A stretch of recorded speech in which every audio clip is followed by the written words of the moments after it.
Magandang umaga po sa inyong lahat. Nandito po kami sa, anong barangay nga po ito, ma'am? Barangay Kaanawan, San Jose City po, Nueva Ecija. Ano po ang pangalan ninyo? Ako po si Olivia Neneng po. Olivia Neneng. Ano po ang, nung nagpunta ka dito, ano nga ang naging sakit mo? Alam ko, marami-rami eh. Nahihilo po, ganun po. Mapawari po kung ano pong nararamdaman ko.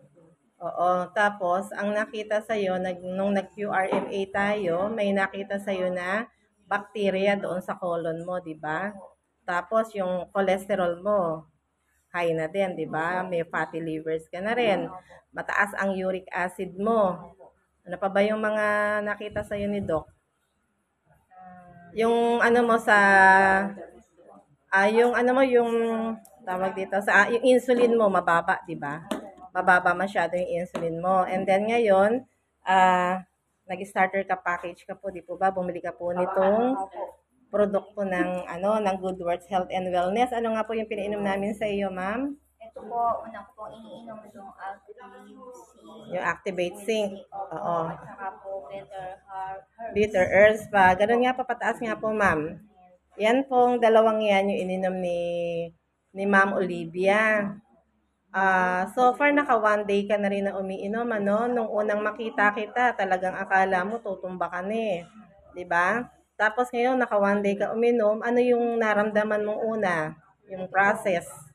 Naging okay po yung pakiramdam ko. Tapos po, naging palaig po ako ng umiinom. Oo, dinidetox ka po kasi. Tapos yung aura mo maganda na ngayon kesa nung isang araw na parang pinagsakloban ka ng langit at lupa, madam.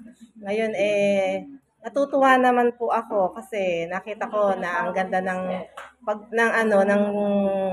proseso ng ating bitter herbs at saka ng ating vitamin C with zinc. Ituloy-tuloy niyo lang po yung pag-inom at pagbalik po namin, interviewin kita ulit para mas malaman natin pa kung ano pa yung improvements na nangyari sa katawan mo, ma'am. Salamat po, Ma'am Olivia. Thank you rin po sa inyo sa pag-invite po sa akin ni Madam Alpha. Yung ate ko po si Ate Rico at si Ate Marie. Ngayon na po sa pag-introduce niyo po sa akin sa mga products niyo. Tuloy-tuloy lang po, ma'am, ang pag-inom po ninyo, ha. Huwag kakalimutan, pati yung pag-inom ng Slim Fit para po yung liver po natin ay ma-detox po. Kasi kailangan nyo pong i-detox po yung liver ninyo, ha. At agapan po natin yung sa colon kasi nagkakaroon na po kayo ng bacteria.